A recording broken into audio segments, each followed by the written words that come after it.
Welcome to wishful ಅಡುಗೆ ಮನೆ. ನೋಡಿ, ಇವತ್ತು ಒಂದು ಹೆಲ್ದಿಯಾದ ರೆಸಿಪಿನ ಮಾಡೋಣ. ನಾವು ಇದನ್ನ ಗಣಿಕೆ ಸೊಪ್ಪು ಅಂತ ಕರಿತೀವಿ, ಕಾಶಿ ಸೊಪ್ಪು ಅಂತ ಕೂಡ ಕರೀತಾರೆ. ನಿಮ್ಮ ಕಡೆ ಏನು ಕರೀತಾರೆ ಅಂತ ಕಮೆಂಟ್ ಮೂಲಕ ತಿಳಿಸೋದನ್ನು ಮರಿಬೇಡಿ. ಇದರಿಂದ ಒಂದು ಸೂಪರ್ ಆಗಿರೋ ರೆಸಿಪಿನ ಮಾಡೋಣ. ಇದು ಶುಗರ್ ಪೇಷಂಟಿಗೂ ಒಳ್ಳೆಯದು, ಬಾಣಂತಿಯರಿಗೆ ಕೂಡ ಇದನ್ನು ಕೊಟ್ಟರೆ ಚೆನ್ನಾಗಿ ಹಾಲು ಬರುತ್ತೆ ಅಂತ ಹೇಳ್ತಾರೆ. ಇದನ್ನು ಹೇಗೆ ಮಾಡೋದು ಅಂತ ನೋಡೋಣ ಬನ್ನಿ. ನೋಡಿ, ಚೆನ್ನಾಗಿ 3ರಿಂದ 4 ಸರಿ ವಾಶ್ ಮಾಡ್ಕೊಂಡ್ಬಂದಿದ್ದೀವಿ. ಈಗ ಇದನ್ನು ಒಂದು ಕುಕ್ಕರಲ್ಲಿ ಹಾಕೋಣ.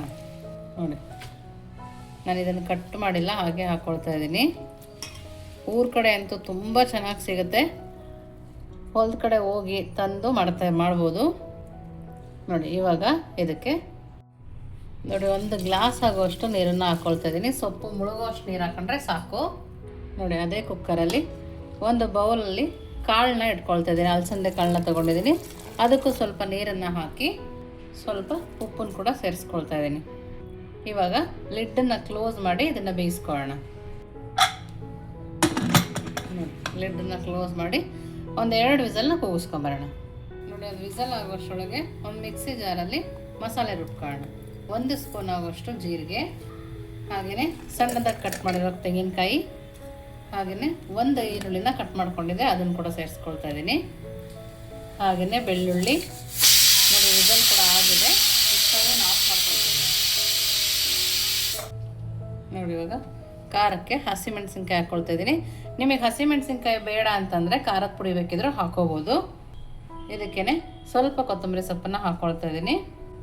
ನಾನಿಲ್ಲಿ 1-2 ಸ್ಪೂನ್ ಆಗುವಷ್ಟು ಅಕ್ಕಿನ ನೆನೆಸಿಟ್ಕೊಂಡಿದ್ದೆ, ಅದನ್ನು ಕೂಡ ಇವಾಗ ಸೇರಿಸ್ಕೊಂಡಿದ್ದೀನಿ. ನೋಡಿ, ಇಷ್ಟನ್ನು ಹಾಕಿ ಸ್ವಲ್ಪ ನೀರು ಹಾಕಿ ಸಣ್ಣದಾಗಿ ರುಬ್ಕೊಂಬರೋಣ. ನೋಡಿ, ಈ ಥರ ಸಣ್ಣಗಾಗಿದೆಯಲ್ಲ. ಇವಾಗ ಇದನ್ನು ಪಕ್ಕಕ್ಕೆ ಇಟ್ಟು ಕುಕ್ಕರಲ್ಲಿ ಏನಾಗಿದೆ ನೋಡೋಣ ಬನ್ನಿ. ನೋಡಿ, ಕಾಳು ಸಪ್ರೇಟ್ ಬೇಯಿಸ್ಕೊಂಡಿದ್ವಲ್ಲ, ಕಾಳು ಇಲ್ಲೇ ಇದೆ. ಸೊಪ್ಪು ಕೆಳಗಡೆ ಚೆನ್ನಾಗಿ ಬೆಂದಿದೆ, ಬಿಸಿ ಇದೆ. ನೋಡಿ, ನಿಧಾನಕ್ಕೆ ತಕ್ಕೋಬೇಕು. ನೋಡಿ, ಈ ಥರ ಇಟ್ಲ ಬಳಸಿ ನಿಧಾನಕ್ಕೆ ತಕ್ಕೊಳ್ತಾ ಇದ್ದೀನಿ. ನೋಡಿ, ಇವಾಗ ಸೊಪ್ಪು ಚೆನ್ನಾಗಿ ಬೆಂದಿದೆ. ಬೆಂದಮೇಲೆ ಇಷ್ಟೇ ಸೊಪ್ಪಾಗುತ್ತೆ. ನೋಡಿ, ಅದರ ನೀರನ್ನು ತಕ್ಕೊಂಡು ಇದನ್ನಿವಾಗ ರುಬ್ಕೊಂಡ್ಬಂದ್ವಲ್ಲ, ಅದೇ ಮಿಕ್ಸಿ ಜಾರ್ ಒಳಗಡೆ ಹಾಕೋಣ. ಇದಕ್ಕೇ ಸ್ವಲ್ಪ ನೀರು ಹಾಕಿ ಸಣ್ಣದಾಗಿ ರುಬ್ಕೊಂಬರ್ಬೇಕು. ನೋಡಿ, ಇವಾಗ ಮಸಾಲ ರುಬ್ಬಿ ರೆಡಿ ಇದೆ. ಇವಾಗ ನೆಕ್ಸ್ಟ್ ಏನು ಮಾಡೋದು ನೋಡೋಣ ಬನ್ನಿ. ನೋಡಿ, ಇವಾಗ ಒಂದು ಕುಕ್ಕರ್ನ ತೊಗೊಂಡಿದ್ದೀನಿ. 2 ಸ್ಪೂನ್ ಆಗುವಷ್ಟು ಎಣ್ಣೆನ ಹಾಕೋಣ. ಎಣ್ಣೆ ಸ್ವಲ್ಪ ಕಾದ ನಂತರ ಸಾಸಿವೆನ ಹಾಕೋಣ. ನೋಡಿ, ಸಾಸಿವೆ ಚಟಪಟ ಹಂಚಿರಿತದಲ್ಲ, ಈ ಟೈಮಲ್ಲಿ ಕರಿಬೇವು,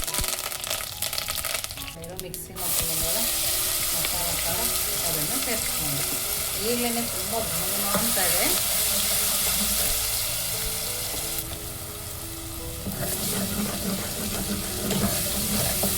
ಸರಿ, ಅದೇ ಮಿಕ್ಸಿ ಜಾರ್ಗೆ ಸ್ವಲ್ಪ ನೀರನ್ನು ಹಾಕೊಳ್ತೀನಿ.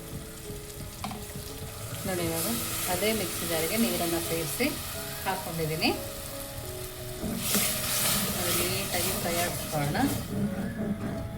ಹೆಲ್ತಿಗಂತೂ ತುಂಬಾ ಒಳ್ಳೆಯದು ಅಂತ ಹೇಳ್ಬೋದು.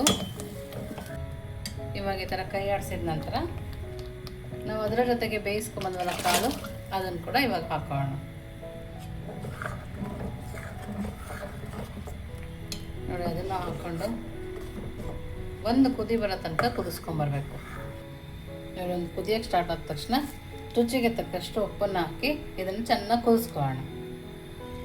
ನೋಡಿ, ಇವಾಗ ಚೆನ್ನಾಗಿ ಕುದೀತಾ ಇದೆಯಲ್ಲ, ಇದು ಇನ್ನೊಂದು ಸ್ವಲ್ಪ ಕುದಿಬೇಕು. ಇದು ಕುದಿಯೋಕ್ಕೆ ಪಕ್ಕಕ್ಕೆ ಎತ್ತಿಟ್ಟು ನೆಕ್ಸ್ಟ್ ಏನು ಮಾಡೋದು ನೋಡೋಣ ಬನ್ನಿ. ನೋಡಿ, ಇವಾಗ ಒಂದು ಬಾಣಲಿ ತೊಗೊಂಡಿದ್ದೀನಿ. 1 ಗ್ಲಾಸ್ ಆಗುವಷ್ಟು ನೀರನ್ನು ಹಾಕ್ಕೊಳ್ತಾ ಇದ್ದೀನಿ. ನೋಡಿ, 2 ಕಾಳು ಆಗುವಷ್ಟು ಉಪ್ಪು ಹಾಕಿ ನೀರನ್ನು ಚೆನ್ನಾಗಿ ಕುದಿಸ್ಕೊಳ್ಳೋಣ. ನೋಡಿ, ನೀರು ಚೆನ್ನಾಗಿ ಕುದೀತಾ ಇದೆಯಲ್ಲ, ಇವಾಗ 1 ಬೌಲ್ ಆಗುವಷ್ಟು ರಾಗಿ ಹಿಟ್ಟು ಹಾಕ್ಕೊಳ್ತಾ ಇದ್ದೀನಿ. ಕೆಲವೊಂದು ರಾಗಿ ಹಿಟ್ಟು ಜಾಸ್ತಿ ತಗೊಳುತ್ತೆ, ಕೆಲವೊಂದು ಕಡಿಮೆ ತಗೊಳುತ್ತೆ. ನೋಡಿಬಿಟ್ಟು ಹಾಕ್ಕೊಳ್ಳೋದು ಒಳ್ಳೆಯದು. ಕೆಲವರಿಗೆ ಮುದ್ದೆ ತುಂಬ ಗಟ್ಟಿ ಬೇಕಿರುತ್ತೆ, ಇನ್ನು ಕೆಲವರಿಗೆ ಸಾಫ್ಟಾಗಿ ಮೆತ್ತಗೆ ಬೇಕಿರುತ್ತೆ. ಕೈ ಆಡಿಸ್ಕೊಂಡ್ರೆ ಗೊತ್ತಾಗುತ್ತೆ. ನೋಡಿ, ಇದು ಸಾಫ್ಟ್ ಮುದ್ದೆ ಬೇಕಾದವ್ರಿಗೆ ಕರೆಕ್ಟಾಗಿದೆ. ಎಷ್ಟು ಸಾಫ್ಟಾಗಿ ಬರ್ತಾಯಿದೆ ನೋಡಿ. 1 ಗಂಟೆ ಇಲ್ಲದೆ ಇರೋ ಥರ ಬರ್ತಾಯಿದೆ. 1 ಮುದ್ದೆ 2 ಮುದ್ದೆ ತಿರ್ಕೊಳ್ಳೋಕ್ಕೆ ಈ ಥರ ಬಾಣಲಿ ಯೂಸ್ ಮಾಡೋದ್ರಿಂದ ಬೇಗನೂ ಆಗುತ್ತೆ.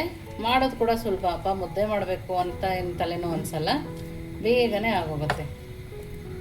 ನೋಡಿ, ಈ ಥರ ಮೀಡಿಯಮ್ ಫ್ಲೇಮಲ್ಲಿ ಇಟ್ಟು ಕೈ ಆಡಿಸ್ಕೋಬೇಕು, ಏಕೆಂದರೆ ಮುದ್ದೆ ಚೆನ್ನಾಗಿ ಬೇಯಬೇಕು ರಾಗಿ ಹಿಟ್ಟು. ನೋಡಿ, ಈ ಥರ ಕೈ ಆಡಿಸ್ಕೊಂಡು 1-2 ನಿಮಿಷ ಬೇಯಿಸ್ಕೊಳ್ಳೋಣ. ನೋಡಿ ಈ ಥರ ಬಾಣಲಿನ ಅದಾಗೆ ಬಿಡ್ತಾ ಇದ್ದರೆ ಮುದ್ದೆ ಚೆನ್ನಾಗಿ ಬೆಂದಿದೆ ಅಂತ ನೋಡಿ, ಎಷ್ಟು ನೀಟಾಗಿ ಬೆಂದಿದೆ. ನಾವು ಮತ್ತೆ ಮಣೆ ಮೇಲೆ ಹಾಕೊಂಡು ನಾದಬೇಕು ಅಂತಲೂ ಇಲ್ಲ ನೋಡಿ. ಇವಾಗ ಸ್ಟವನ್ನು ಆಫ್ ಮಾಡ್ಕೊಳ್ಳೋಣ. ನೋಡಿ ಇಲ್ಲಿ ಮಣೆಗೆ ಫಸ್ಟೇ ಸ್ವಲ್ಪ ನೀರನ್ನು ಹಚ್ಕೊಂಡಿದ್ದೀನಿ ನೋಡಿ. ಈ ಥರ ಮುದ್ದೆನ ಹೊಸ್ದಾಗಿ ಕಲಿಯೋರು ಕೂಡ ಮಾಡ್ಬೋದು, ಬ್ಯಾಚುಲರ್ ಕೂಡ ಈಸಿಯಾಗಿ ಮಾಡ್ಕೋಬೋದು ನೋಡಿ. ಮತ್ತು ನಾದಂಗಿಲ್ಲ ನೋಡಿ, 1 ಗಂಟು ಕೂಡ ಎಲ್ಲೂ ಕಾಣಿಸ್ತಾ ಇಲ್ಲ, ನೀಟಾಗಿ ರೆಡಿ ಆಗ್ತದೆ. ನಿಮಗೆ ಕೈ ಸುಡುತ್ತೆ ಅನಿಸಿದ್ರೆ ಒಂದು ಸ್ವಲ್ಪ ನೀರನ್ನು ಹಾಕ್ಕೊಂಡು ನಾವು ಈ ಥರ ಸುತ್ಕೋಬೋದು ನೋಡಿ. ನೋಡಿ ರಾಗಿ ಕೂಡ ತುಂಬ ಚೆನ್ನಾಗಿದೆ, ಕಲರ್ ಕೂಡ ಮುದ್ದೆ ನೋಡ್ತಿದ್ರೆ ಎಷ್ಟು ಚೆನ್ನಾಗಿದೆ ಅಂತೇಳಿ, ಬೆಣ್ಣೆ ಥರ ಇದೆ ಮುದ್ದೆ. ಇವಾಗ ಇದನ್ನು ಸಾಂಬಾರು ಜೊತೆ ಊಟ ಮಾಡೋಣ. ಸಾಂಬಾರು ಕುದೀತಾ ಇದೆ, ಅದಕ್ಕೆ ನೆಕ್ಸ್ಟ್ ಏನು ಹಾಕಬೇಕು ನೋಡೋಣ ಬನ್ನಿ. ನೋಡಿ ಈ ಥರ ಚೆನ್ನಾಗಿ ಕುದ್ದು ರೆಡಿ ಇದೆ ಅಲ್ಲ ಸಾಂಬಾರು, ವಾವ್ ಅಂತಲೇ ಹೇಳಬೇಕು, ಅಷ್ಟು ಚೆನ್ನಾಗಿದೆ. ಇವಾಗ ಇದಕ್ಕೆ 1 ಬೌಲ್ ಆಗುವಷ್ಟು ಹಾಲನ್ನು ಹಾಕೋಬೇಕು.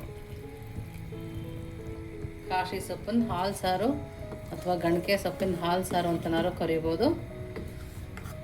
ವಾವ್